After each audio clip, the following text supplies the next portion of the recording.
I do have quite a bit of science-based stuff on the slides, but I'm not so they're there, and I will talk about them, but we'll be talking more about the practical-based stuff, but it's just there to kind of back up what I'm saying, if that makes sense. My journey into chronic fatigue, well, helping people with chronic fatigue or into the chronic fatigue space has sadly come out of long COVID.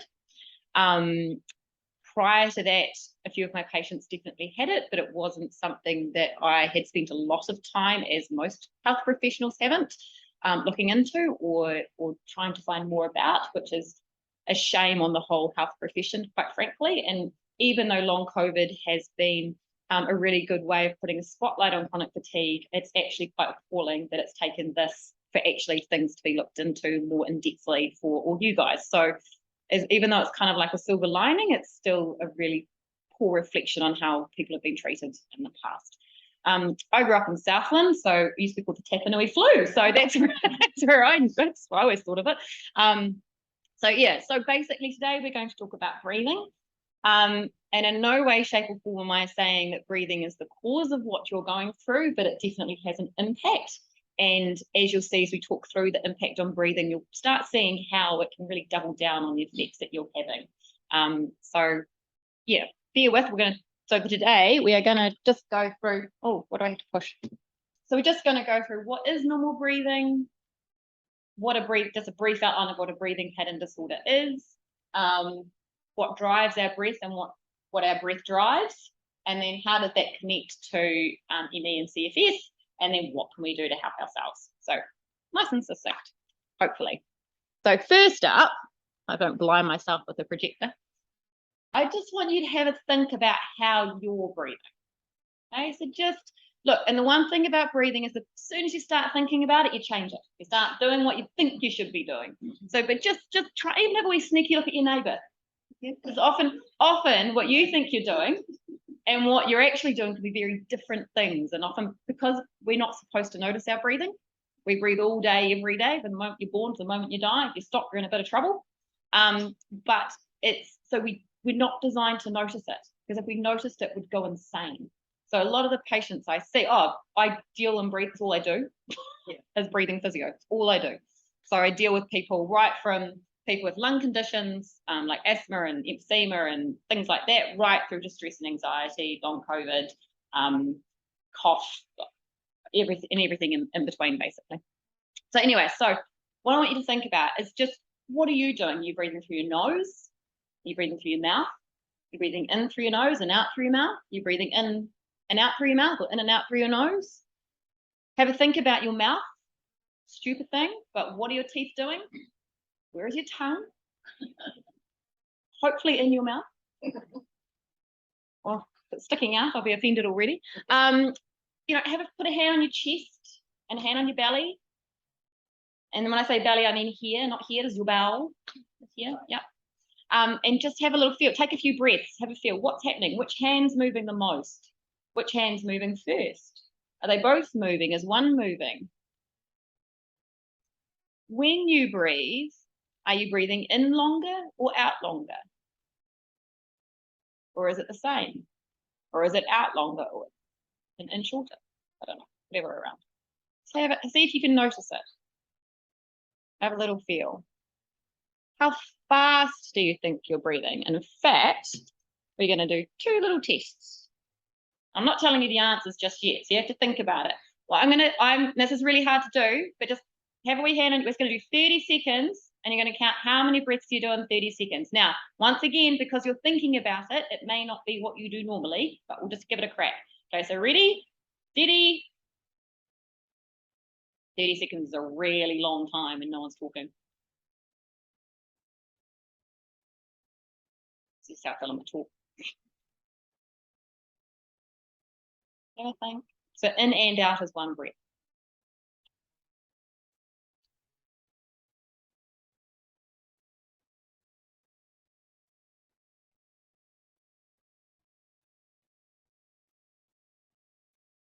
Okay, and that's 30 seconds. Now double it. Hopefully you can do your 2 times tables. Double it. Who had over 20? So if you doubled it, had over 20. So it'd be 10 and 30 seconds. Anyone that high? No? Who had between 12 and 20? Yeah. Who have between 8 and 12? Who had under 8? All right, just note that. Next test we're going to do is I want to see how long you can hold your breath for. We're going to do it. We're going to do the one that you can't hold as long, which is breathing out. Okay, otherwise it will be someone will be able to hold their breath over a minute and it'll just get painful. So we're just going to do after breathing out. So I want you to breathe in when you're ready, and then breathe out and hold. No sneaking air in or out. That's 5 seconds. 10 seconds. Just let go, obviously, when you can. Don't feel like you have to keep holding. 15. 20. Is anyone still going? Okay. I won't keep counting then. All right, just think about whereabouts you were as well. We'll talk about that a bit later too. So if your respiratory rate, all those things we've just been thinking about, just have a wee think. We're not judging, just have a think about what you've been doing. Right, so are we supposed to breathe through our nose or our mouth? In and out through your nose?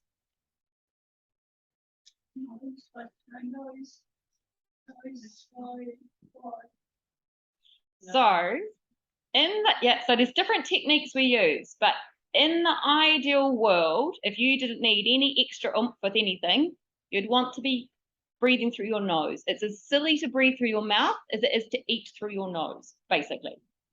And that's because the nose is amazing. Okay, it does some very cool stuff. Like, what have I done? There we go. I'm just going to pop it all up there. I don't know why I've made that go all funny, but I was trying to be flash. Right, okay, so your nose, that's what it's for. It's for smelling and breathing. The mouth's for eating and talking, okay?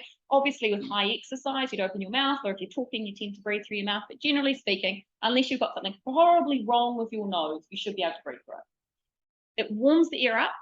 It's our first line of defense. It warms the air up, it puts moisture into it, and it cleans it. So by the time it gets down into your lungs, it's less irritable, it's the right temperature, it's as clean as it can be.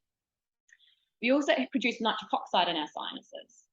And it actually produced it's laughing gas. It's not that fun up there, but anyway, it's a sterilizer, so it nukes the bugs.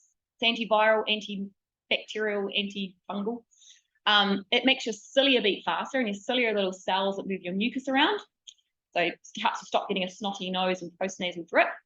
It actually opens up your blood vessels. So as you breathe through your nose, your blood vessels in your lungs open up and you get more oxygen into your bloodstream.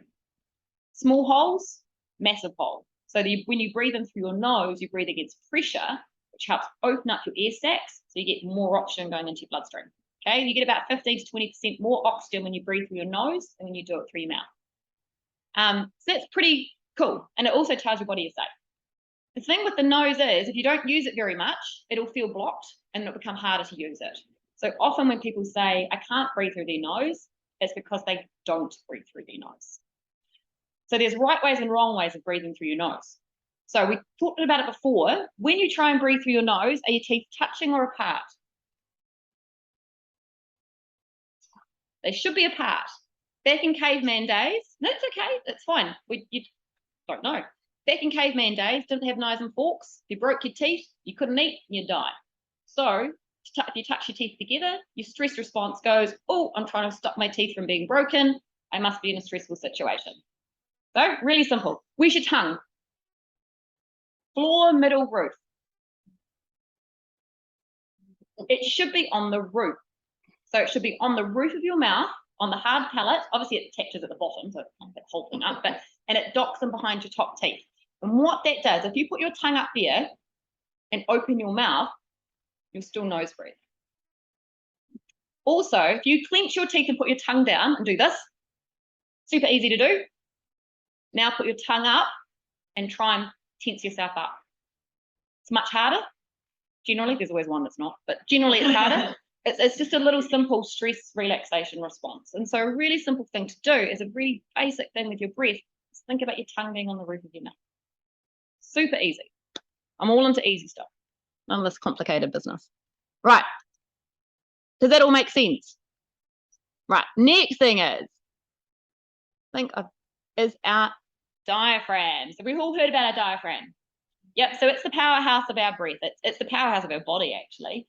There's loads, it cracks me up, musculo physios are like, oh, have you heard about the impact the diaphragm has on that? I'm like, yeah. Yeah. Knew that. It's a really major part of our posture and our stability and our balance and a whole lot of stuff. It's in charge of 50% of reducing reflux. In fact, diaphragm breathing exercises are as effective as medication with reflux. It helps push our blood pressure, helps push blood back up. So it actually helps improve your blood pressure if you're low blood pressure. But also it helps with digestion. It massages your bowels. It works properly in your stomach. But the big thing is it's our main breathing tool. Okay, so it's like a big umbrella that attaches all the way inside your rib cage and into your spine. When you breathe in, it pulls downwards and outwards, and it makes your lungs expand. This is a model I made earlier. The best way to figure out, you can play with this, although there's a slight hole in the diaphragm, so it may not be as good as it should be. But basically, if you pull it down and out, the lungs expand, and then it relaxes back into place. So it's a pump. The cool thing about your diaphragm, I won't be offended if it gets broken. It's been fixed so many times. I need to make a new one. YouTube. The great thing about it uses about 1 to 2% of your energy and your oxygen requirements. Your chest muscles, who was using their chest when they were breathing before? Anyone feel it kicking in? It uses up to 30%. So if you're breathing using your chest as well as your diaphragm, or just your chest, you are consuming a shed load more energy than you need to be. And we'll talk about this more a bit later, but that's that really important thing about good quality rest. If you're breathing inefficiently, you're going to be using a lot more energy than if you're breathing efficiently. So it's kind of like, what sort of quality rest are you having if you're breathing in that kind of manner? Yeah, and it just means our lungs are really big. They go from just above our collarbones to sort of down here and then kind of fill up your whole back. So and they're roughly triangular. So if you use your diaphragm, you distribute the air more down to the bottom of your lungs. It's kind of like filling a bucket. The stuff comes in at the top, but it fills from the bottom up. And that's the ideal way to breathe, basically. And it also tells your body is safe, which I know sounds crazy, but we'll talk about that again in a minute too. So breathing in versus breathing out.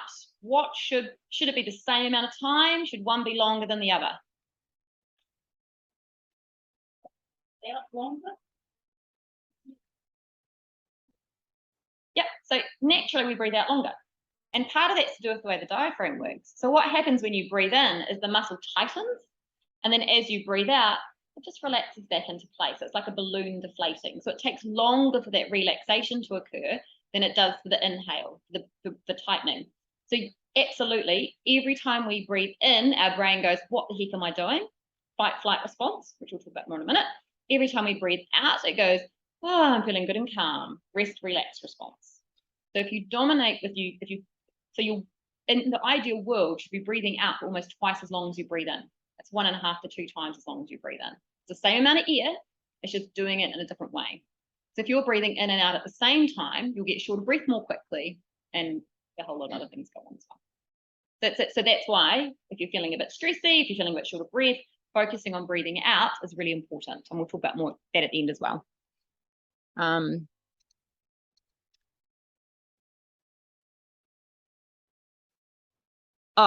Breath holding. So for those that were holding their breath after breathing out, normal is about 30 seconds. I actually struggle to get to 30 to be fair, about 20 to 30. So breathing in, so did anyone get under 10 seconds? Or under 15? Yeah, after the breath out hold? Yeah. Yeah, so we should be able to get at least 20 seconds, 30 seconds normal. If you can't, it's a reflection on, it's not so much inspiratory expiratory ratio, but it's just because I put it in there. It's a reflection of how well you tolerate carbon dioxide building up in your brain, which we'll talk about again in a minute, which is quite important. But inspiratory breath hold, you can hold for longer, which is why I didn't do it, but it's normal is about 45 to 60 seconds, and that's because there's more oxygen in your bloodstream to use up. That was a bit of a sideways. Oh, and breathing rate. We talked about that before. Oh, and I didn't say what was normal. Normal is 8 to 12 breaths a minute.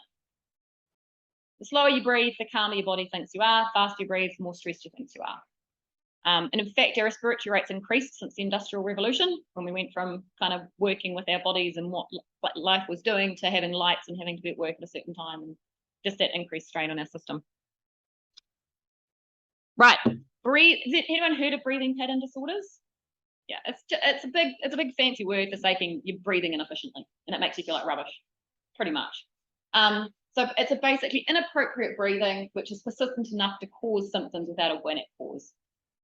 1 in 10 in the normal population will suffer from a breathing pattern disorder at some time in their life. That increases if you have a lung disease underneath it. And it's a real combination of big fancy words, but basically biomechanical, psychological, and pathophysiological changes. So basically the way your joints and your muscles are pumping, the way your brain is thinking, and the way the chemicals and the hormones and things in your body are functioning. And also about how your body's functioning as well. So it's really, really complex. Breathing is very, very complex in the way that we perceive it. Every time we breathe, we get all this feedback from our muscles and our joints and the chemicals and the hormones and all this sort of stuff. But at the same time, it sends a photocopy of all that information up to your brain, up to your stress center. It reads it and goes, whoa, we're working hard, work harder. So you get this, it doubles down on it. There's no direct link between how you're breathing or what's going on in your body and actually how breathless you are. There's a real mismatch, which is why people can feel so awful so easily. And that's some of the symptoms, but we're going to talk about those again too in a minute. So I've already jumped onto this bit, but this is off long COVID physio. Has anyone looked onto that website? So I know it's long COVID specific. It's a lot of information about management of fatigue. So it's just talking about all the different things that can impact breathing and those parts of it. So we don't need to dwell on that, but it just shows you there's a lot that goes into it. The two. Oh, no, it's all right. I just blink every time I walk into it.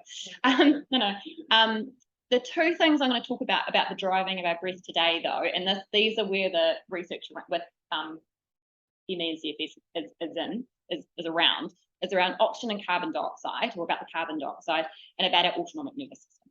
Okay, so the two things we're going to chat about now. And I'm talking about sort of normal initially, and then about how breath affects this, and then how that applies to MECFS. So what drives our breathing? What makes us take a breath?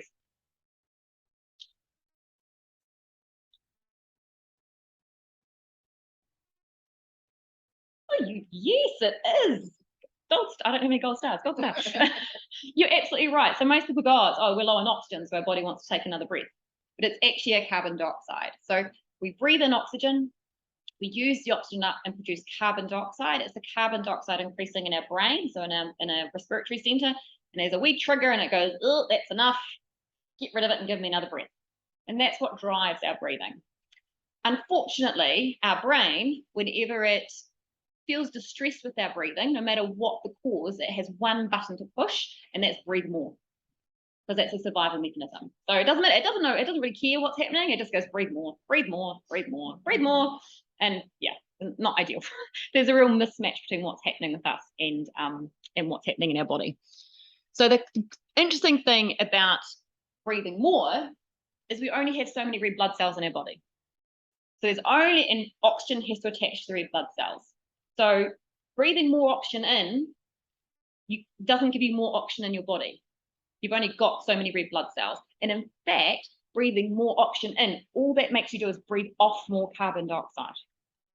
And that people go, oh, that carbon dioxide is a waste. It's all in the greenhouse, don't want it. But actually, we need it in our body. It's essential to life. If we didn't have carbon dioxide in our body, we'd be dead. And carbon dioxide actually works to cleave the oxygen off the red blood cells and let it release into the tissues. So if you don't have enough carbon dioxide, oxygen doesn't get released from the red blood cells and doesn't get into the tissues. So our normal oxygen, when you put that little SATS probe on, should be about 97, 98%, unless you've got something else going on. When it sits around 99, 100, people go, oh, yeah, look at me, I've got so much oxygen. Usually means you're a rubbish breather, basically. So just, it's not actually a good thing. I mean, you're fine, you're alive and all the rest of it, but it's actually a reflection of over-breathing. And there's more than that happens. So then carbon dioxide. Hypocapnia is a fancy word for low carbon dioxide. It has a massive effect in our system. So basically, carbon dioxide works like an acid in our body, so it affects our body's pH. So it affects a balance of how our cells function. there's a whole lot of stuff there about what it does, but you can go into it if you want to. But basically, the key things are it causes a smooth muscle spasm. So smooth muscle is all the muscle that goes around the hollow vessels in our body. So you think your breathing tubes, your blood vessels, your bowel, your bladder, your uterus. It also hyperexcites our nerves and it hyperexcites our muscles. So some of the, I'll break that down in a minute, but and it leads to this massive electrolyte shift. So you lose reduced amount of calcium, potassium, phosphate, magnesium in your system, and so there's a whole knock-on effect that happens with that as well. So the key things there are when you've got low calcium and potassium, it affects your muscle function, and so you get your muscles are actually sort of stiffer most of the time, so you get that sort of muscle stiffness feeling. It can actually cause twitching because they fire off more easily. Hyperexciting the nerves creates tingling and pins and needles. The most common places with breathing are fingers and toes and around the mouth. The contraction of the blood vessels can increase your blood pressure, but it actually reduces your blood flow peripherally. And it reduces, you can get cold hands and feet, affects sexual function, and it also can reduce the blood flow to your brain by up to 50%. And I've got a really good picture of that in a minute. So quite significant when it comes to those neuropsychological, like brain fog and all those sorts of things. And causes gut upsets and a whole lot of other stuff too. So these are all the systems that can be affected by breathing poorly. And if you look through those and you think about some of your symptoms as well, you can see there's probably quite a bit of overlap. And once again, I'm not saying this is the cause of chronic fatigue, but it's just you can see how these things can affect you quite significantly. So neurologically, you can get pseudo seizures. People have basically like they've got epilepsy. That's quite extreme. But headaches, I'm not going to read all those, but that brain fog, dizziness, headaches can cause tinnitus, concentration problems, burnout, fatigue, numbness, reduces oxygen to the brain quite significantly. You get short of breath, you feel like you're not getting enough air, you yawn a lot, sigh a lot. That's your body trying to blow off the carbon dioxide, because what happens is when you breathe more than you need to all the time, your brain goes, well, I'm not reaching that usual level of carbon dioxide, I'm only hitting this level, so it resets itself. And then every time you hit that point, you breathe again and breathe again and breathe again and blow off more and more carbon dioxide. Panic attacks are breathing off too much carbon dioxide.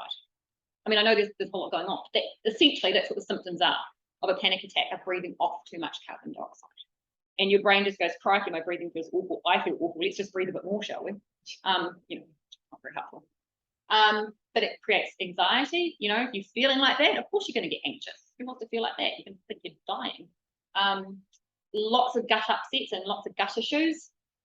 Poor sleep, poor exercise tolerance, huge effect on dry mouth. Yeah, pretty much everything and anything you can think of, really. It used to be called fat folder syndrome, because people that had it had been to every single specialist under the sun and had a fat medical file, which probably a lot of you can come up to as well. Arrhythmias as well, that can cause heart changes. Now, this is a scan, an MRI of somebody who's breathing normally, which is the lovely colourful one, good blood flow. And the other one is someone who's hyperventilating or overbreathing. You can reduce for every drop of 1 millimeter of mercury of carbon dioxide in your body, you get a 2% drop in your cerebral blood flow. That's quite significant. Particularly when it comes to CFS. So you can see that it's has quite an impact.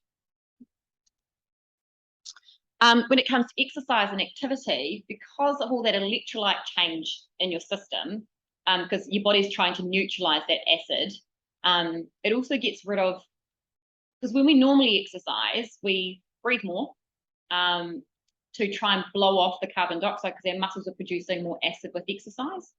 And then after we breathed a bit more and had a bit of time, the kidneys kick in and send off some bicarbonate to try and neutralize all the acid in there. So it's kind of like just playing around with your pH, trying to get it all neutral. When you've got low carbon dioxide, because you've been breathing too much all the time, and you start exercising, and your muscles start producing acid, and they're producing it more quickly than usual because they're sitting at a different threshold, you can't breathe any faster to blow the carbon dioxide off. And your kidneys have gone, oh, I didn't need that bicarbonate earlier because we're never very acidic. And so you've got no bicarbonate to chuck in to try and neutralize it. So you get really fatigued, sore legs and muscles very, very quickly. And I'm just going to jump into the CFS thing here too, but part of what chronic fatigue is there's a change in your muscle metabolism and how that functions. And so this is just going to exacerbate that even further. Although some people who aren't very good breathers feel better when they exercise because the adrenaline blow off, kind of everything neutralizes and they feel better. But, so it sits in two different places. Right, so that's your hypocapnia. The other side of it's to do with the autonomic nervous system. And I'm sure we all know that CFS and ME and POTS, all those things are basically there's a dysautonomic kind of function to them. So basically your autonomic nervous system, which is, does everyone know what your autonomic nervous system is? Yeah, that difference between your fight and flight response and your rest and relax response, there's a dysfunction between it. When we breathe more than we need to, our body reads that as in, I am in danger. I am breathing like I'm running away from danger. Therefore, I must be running away from danger. Therefore, here's some adrenaline and cortisol, which makes us breathe more. And so you sit in that flight and fight response. And that causes things like the release of adrenaline and cortisol. So your heart rate will go up, your breathing rate will go up, your blood pressure can go up. You shut down the things you don't need in the short term. So your immune system, your salivary production, your hormones, and your digestion.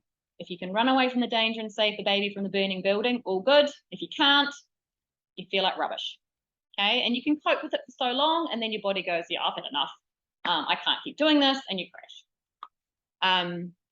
So, and that's where, you know, and your breathing is a major hack in that. The only physical thing you can do to change that stress response is change your breathing. I mean, you can move and you can exercise and burn off adrenaline. I don't, you know, there's all that love, but the breathing itself and the way we breathe is like a little hack into the computer system of your brain to say, actually, you're not in danger, you're safe.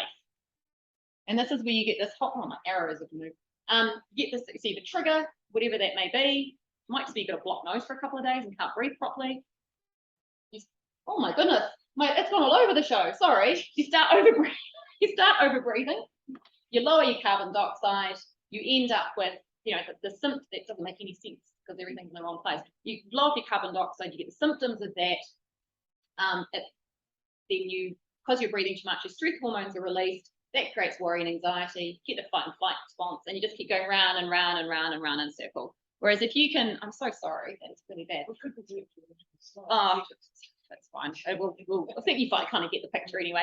And so, you know, it's kind of like, I'm stressed, now I'm breathing too much, blowing off too much carbon dioxide, feel like rubbish, that makes me feel more stressed. And all at the same time, your muscles go, oh, this is just what we do from now on, because they learn. All the stress can go away. You can be feeling lovely, trying to have a nice calm sleep, try and slow your breathing down. Muscles go, nope, that's not what we do. We do this. And then your brain goes, I'm obviously still stressed, and off it goes again. But if you can get in there with your breathing and change the way you're breathing, you can tell your brain that you're not in a stressful situation, you're in a safe situation. You can train your carbon dioxide back up and everything calms down. It doesn't stop stressful stuff from happening, but it gives you a management technique. And this is a graph I use a lot with people, and it just sort of shows you, you know, that a certain amount of stress is great for us. Stress isn't just bad stuff; it's all the exciting stuff too, exercise, whatever. I mean, some of us, our curves are sitting in different places, but basically, what should happen is, you know, you should keep going up with the amount of arousal you have if you perform well. But if for some reason you kind of come over the side of the hill, then it doesn't really matter what you do. You can do all those things that would normally make you feel better, like go for some exercise or do something else, but your body can't deal with it. So instead of just feeling better, it just keeps going down and down, further and further and further. So it ends up reacting in the wrong way. And that's when you end up in this kind of breakdown, burnout, ill health kind of situation. So breath is a one tool of trying to pull you back. Now, what does this have to do with ME and CFS, which is why we're here? I think you're probably getting a bit of an idea from what I've been talking about. I mean, autonomic dysfunction is a key feature of ME and CFS. And it's interesting because they have shown in studies that there is known reduction in the blood flow to your brain. And and orthostatic intolerance. So I'm sure you all know orthostatic. I don't want to teach you to suck eggs, but you feel yuck when you stand up, basically, and your body doesn't behave in the right way. And that there's abnormal vascular regulation, so your blood vessels aren't behaving in the right way, and your skeletal muscle pH is abnormal, and your flight and fight response is all off the whack. One of the things that they're finding a lot more in research is there is a frequent finding of hypocapnia, so low carbon dioxide and overbreathing with people with ME and CFS. Not everybody, but with a large population. But you've got that, as I was saying before, the hypocapnia causes that cerebral vasoconstriction, so it further affects the sympathetic nervous system dominance in your system and reduces the blood flow to your brain even further.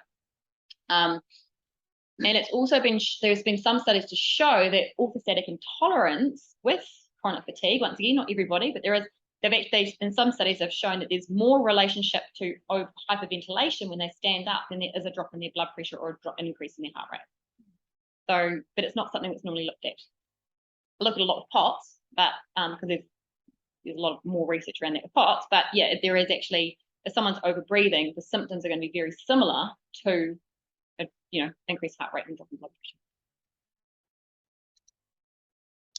pressure. And then this was the other part I was talking about before, so the ventilatory anaerobic threshold stuff. So what they've done, do you guys know about there's the Workwell Foundation in the States. They've done loads of research with doing cardiopulmonary exercise testing with people with CFS. So, and what they've found is, once again, sorry if I'm telling you things you already know, but if you do an exercise test, it's a maximum exercise test one day with someone that's just deconditioned, they come back the next day, they'll pretty much, even though they're knackered and unfit, they'll pretty much perform the same way the next day.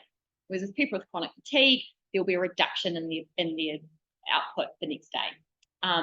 And so that's what they call your ventilatory anaerobic threshold. So basically you're kicking into that anaerobic metabolism, which is how we can make energy faster than you would normally. And when I was talking before about those changes in your muscles and the changes in breathing and how that affects how our muscles function with activity, you could see that if you have CFS and you're not breathing very well, it's really going to double down on your ability to do any activity because your muscles are going to get very sore and tired and fatigued very, very quickly. And it's just a really vicious cycle because of those metabolic changes. Does that make sense?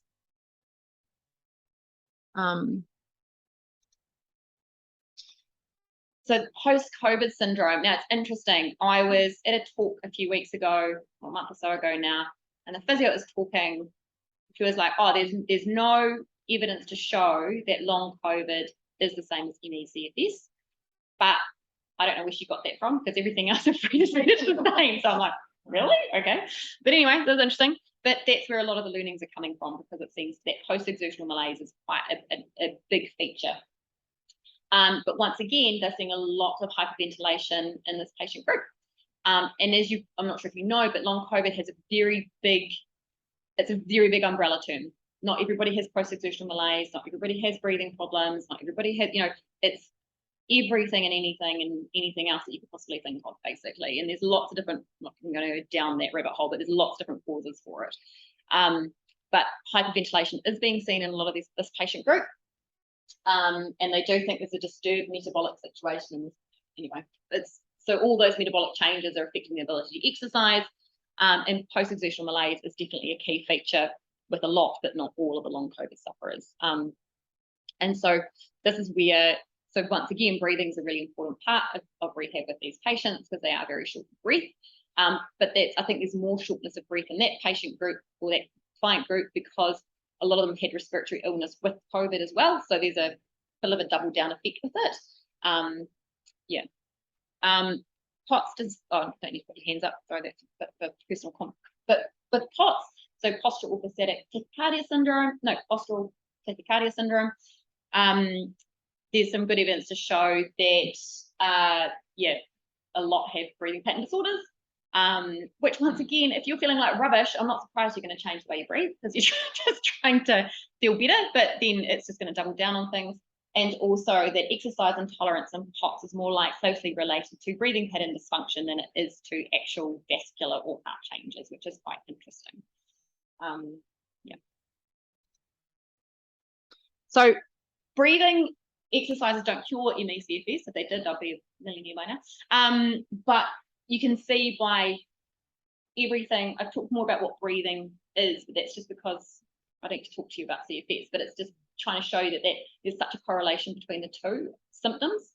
And so and there is more and more showing that hypocapnia, particularly the hypocapnia is seen quite a lot in CFS, and because that does have quite a big impact on the oxygenation of your tissues, which is another thing. There's a whole lot of stuff about nitric oxide too, which I found quite fascinating, but I'm not going to bore you with it. And it's about that getting the oxygen into those tissues. And if you're over breathing, that doesn't happen as easily. Plus, you get all those metabolic changes with all your electrolytes, your calcium and your magnesium and your potassium and all those, and your sodium as well, actually all being up for what. So it just doubles down on all of those things. So it's not going to fix it, but it's definitely a part of management. And I think it probably hasn't been seen as much as part of management as it could have been. But it's definitely a way to hack your nervous system. So if you're trying to rest and you're not breathing well, you're not going to be resting well.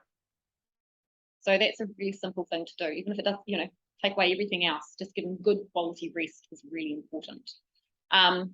It can improves your hypocapnia if you have it. It helps you feel more calm and relaxed, and it also has a benefit on your sleep, because if you're breathing inefficiently when you go to bed, your brain will think you're going to be attacked by a tiger in the middle of the night and won't let you get into good deep sleep. And that wide but tired kind of scenario that a lot of people have. Once again, there's lots more things going on board, but the calmer you can tell your brain it is, potentially the better deep sleep you're going to get. So how do we help ourselves? First thing, nose, we talked about that. Tongue out, shut your mouth. Give it time. Nose is really important. Humming is excellent for your nose. I don't know if anyone likes humming.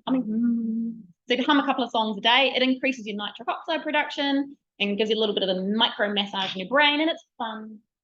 Particularly if you can do it in tune, which I can't. So my kids always tell me to stop singing stupidly, and I'm like trying really hard. The other thing is to breathe from your belly. Now, for some people, this is easy. For others, it is very hard. If you haven't been using your diaphragm well for a very long time, it's not going to magically start working. Really simple thing you can do. It's easiest to do this lying down, but while you're sitting, I want you to hold onto your chest, like squish your boobs, you got them. So basically, this is just try and suppress your chest from moving. And then I want you to feel like your tummy comes out as you breathe in, and then relaxes as you breathe out.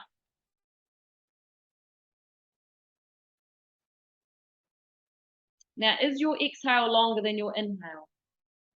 If you struggle with that, then I want you to use pursed lip breathing. This is the blowing out thing that someone was talking about before. So in through your nose. Now, if you can hear yourself, you're breathing too much.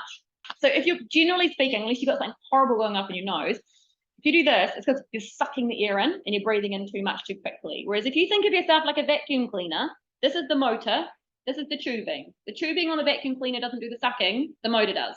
So because if I suck, you can see it goes to my chest, whereas if I pull it in from my belly,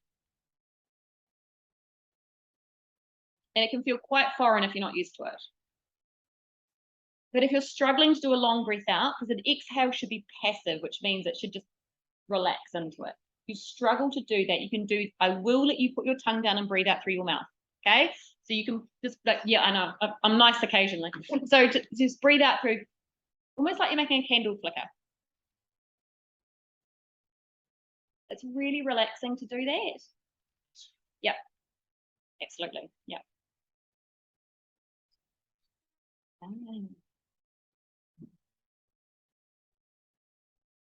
Okay, and actually just doing that, so really simple, actually I'm going to do a really simple relaxation technique with you. Wiggle your feet. Wiggle, wiggle, wiggle, wiggle your knees, thighs, whatever you can wiggle. Wiggle your hips. Pull your shoulders up, drop them down, pull them up, drop them down, wiggle your head, do your eyebrows, stretch out. Then I just want you to breathe in through your nose gently and out through pursed lips. And at the end of the breath, think 1. And do it again in through your nose quietly. We don't need a lot of air. And out. And think 2. Oh, God, 3. And I want you to do that all the way up to 5 and then back down to 0.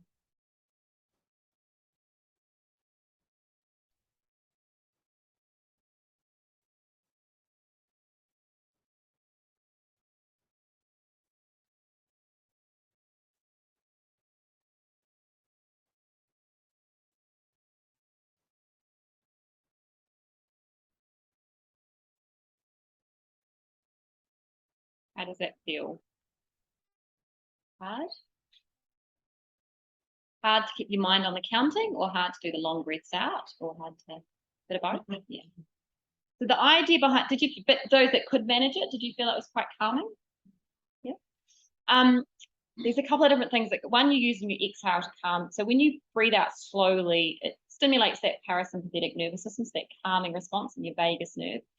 It also retains more carbon dioxide in your body, so you're not getting rid of it too quickly. So it's in there for longer, doing what it needs to do. And by using the count, it's a basic mindfulness. So you're just trying to focus on one thing rather than letting it. If your brain wanders, that's fine. Just pull it back to the count. It's really simple, you know. But sometimes it takes practice when you're not used to doing those sorts of things. Like, I love the idea of mindfulness, but I have to choose the really simple stuff because I cannot lie there for long enough. But it's just trying to take moments. Look, none of us breathe perfectly all the time, but the more efficient your breath can be, the better it is for you. And even if it's just noticing, and if you notice your breathing's not right, don't beat yourself up for it. Go, I noticed it wasn't correct. I'm just going to drop my shoulders. Stop, drop, and flop. Stop, drop my shoulders. Exhale. Okay, and it just gives you a little bit of a reset, and off you go again. The interesting thing now, I haven't found any completed studies in CFS with inspiratory muscle training, but I think there's one on the go, at least at the moment. But there's definitely been some done in long COVID and I've been starting to play this with my long COVID patients. Inspiratory muscle training is breathing against resistance. So you're basically adding weights to your diaphragm, which are your breathing muscles. And I was a bit apprehensive initially because I thought, well, surely if you're going to be pushing someone a bit more, is that going to fatigue them further? But no, does not seem to be at the moment with the patients I've been dealing with and with some of the research that's happening overseas, because you can do this sitting in a chair and you basically breathe in against resistance and it makes your muscles work, your breathing muscles work harder, which then actually helps improve, reduce shortness of breath and improve exercise tolerance without having to do a full body workout. And I've seen, and interesting, when I've tested people before, I've started doing it, their inspiratory muscle strength's been quite low, even though they've been normally very fit, active people prior to getting unwell. And we're seeing quite positive responses. And as I said, it's a very small cohort, and I'm not saying it's for everybody, but there is some research ongoing with CFS at the moment too. So it'll be really interesting to see in that space what comes out. So yes, it'll be quite interesting. And that's it. Any questions? Sorry, a bit of a stop there. Anyone got, look, it takes ages to get your breathing sorted if you're not used to it, but. I know that I breathe out. Is not something to work on. Yeah. Yes. Yes. Yeah. So it depends on why you can't breathe out long enough. So sometimes it's if you're chest breathing a lot and your ribs will get stuck out. They're not used to going in like that. They're stuck here because you're breathing like this. And so sometimes it's that ability to get the ribs in a bit further. So breathing through straw or breathing through pursed lips helps. But then the other thing is actually squeezing your ribs. As you breathe out, actually squeeze the ribs out. And then as you breathe in, almost push against your hands as you breathe in. And then breathe out. Yeah. The other thing you can do is like a lie back and a sit up when you breathe out, which is a bit weird. But straws are really good to practice through. Yeah. Yeah, and out to the straw. Yeah. Have you come across people that have got the long COVID that feel like they've got a weight on their chest all the time? What's that? There's lots of different reasons, but a lot of it's actually breathing. When you overbreathe, because you're moving these muscles, using these muscles so much, and it can be done very subtly. Yeah, the muscles in themselves have an increase in tension when you overbreathe, and so you actually have you almost feel like a weight on it. But there's also changes that happen within your bronchi, within your breathing tubes, but also within your heart muscle too, can be altered by your breathing. Yeah, you can get lots. I see a lot with chest pain. The other thing as well is when you upper chest breathe, is the angle of your rib changes, and that will create irritation and pain in the chest as well. But the heaviness, and sometimes it can be referred from your thoracic spot, that's part of your spine too. So, we spend a lot of time like this, and you have this sensation of heaviness, and it often, I'm not saying always, but often is to do with how you're breathing. And if you can open people up, get them more stretched out, get your breathing from your diaphragm more, and take that pressure and strain away from here, then that can provide quite a decent bit of relief. In terms of like, just like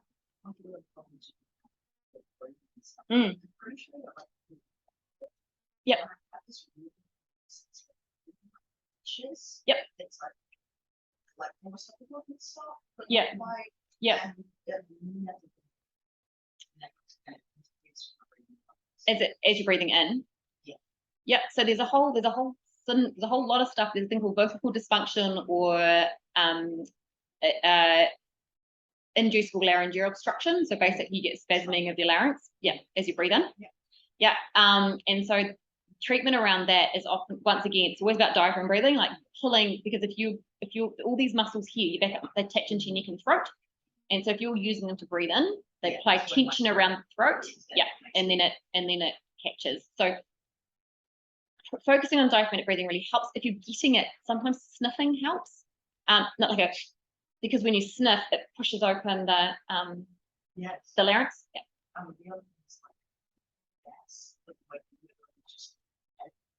Like burping. Yep. So they call it aerophagia sometimes. So if you're swallowing a lot of extra air that you don't need to be, then that you can end up getting a lot of extra burping and things. So it can all be related. Look, I could say everything's related to breathing, to be fair, but I won't. But they're both things I see quite a lot. So a lot of this is around, sometimes around neck massages and stuff too, and stretches in around the throat. So that'll be so it's you can look up ILO or BCD. If you want to, it sounds like you like looking things up, so go for it. So you know, it actually gives my body to I have chest related issues. I have broken 3 times. And I think there was so there's clearly some issues with my ribs. And my breathing. And I know this time I broke my ribs, I saw a breathing specialist and they can go breathing. You're at paradoxical. And that's how it's still. And it's a safety thing. So and you shouldn't be doing it. But it's a safety thing. So you see it a lot with asthmatics and things too, where breathing out doesn't feel safe because you've had experiences, and this is all that sort of trauma kind of stuff in your brain, is that when you've had experience of, this is why breathing's so crazy, but when you've had experiences of not being able to get your breath, so with fractured ribs or pleurisy or whatever, your response is, well, I'm just going to keep getting the air in because the air in is what keeps me alive. And so you have this thing in your brain that says keep breathing more. It's that button, breathe more, breathe more, breathe more. And when you try and change that, there can be a response of, I don't like, this doesn't feel safe because I'm letting go and not doing what I've been doing to keep myself going. And there are people too that don't feel, particularly if you've had trauma, it can feel unsafe to feel safe, if that makes sense. So when you try and let go, your body's like, oh, but when we're feeling relaxed, something might happen to me. And so I've done before I got sick. Years ago. To really from breathing. But even now, I still get that. Something's and so you're quite possibly also some of that's that relationship with the brain and the things that are being sent down. But if you're forcing the breath out as well with your tummy, so if you're trying to make the breath go longer by squeezing your tummy muscles, that is actually an active breath out, and it's not how you're supposed to breathe out. So I would actually almost go for a straw as well, and just see if just go to where, and even if you don't go all the way out, just go to where you feel comfortable and then pause, and then breathe in again and go out to where you feel comfortable and pause. So you're taking control by not sucking straight back into the next breath, but you're just nudging into that discomfort without it being too scary. Does that make sense? Just again about like I always have my own parents, but then also since my parents over the place, my ex is just like so it's like I can't pull in and it's also coming out weird.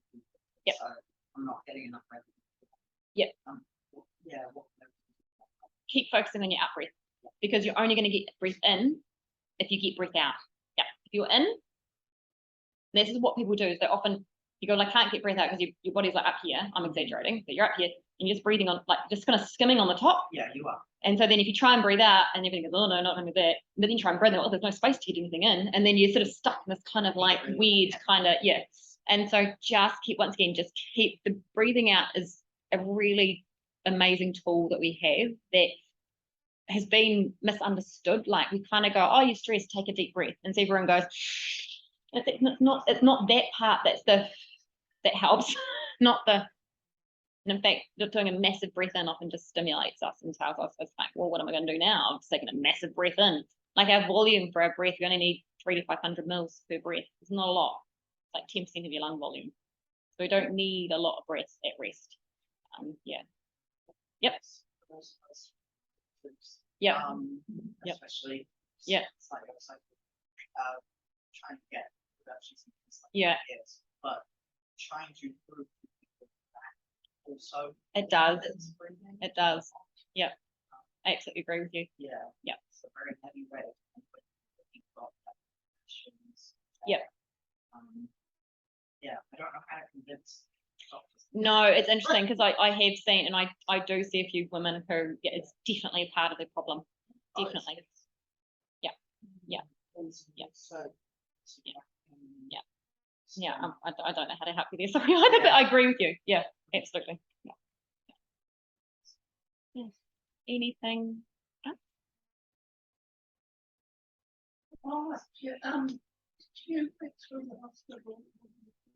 It's a good question. I work privately, but so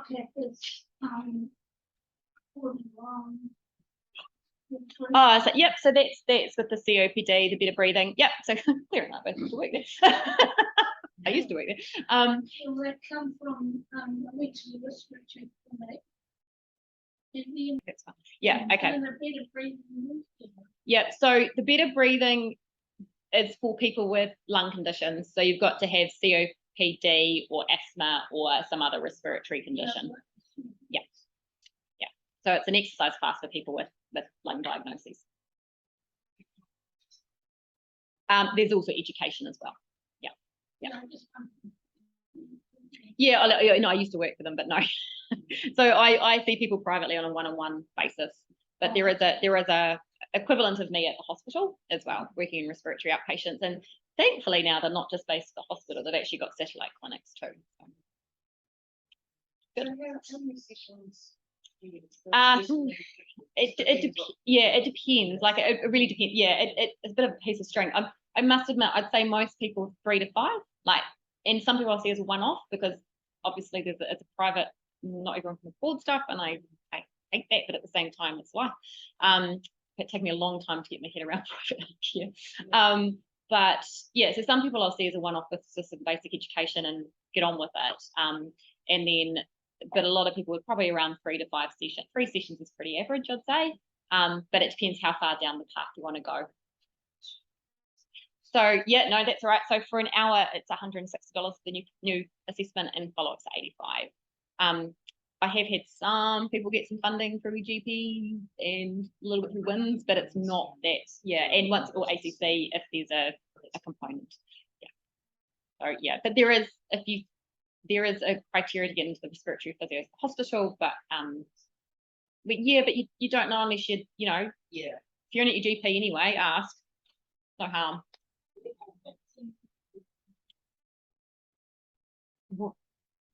In the outpatients.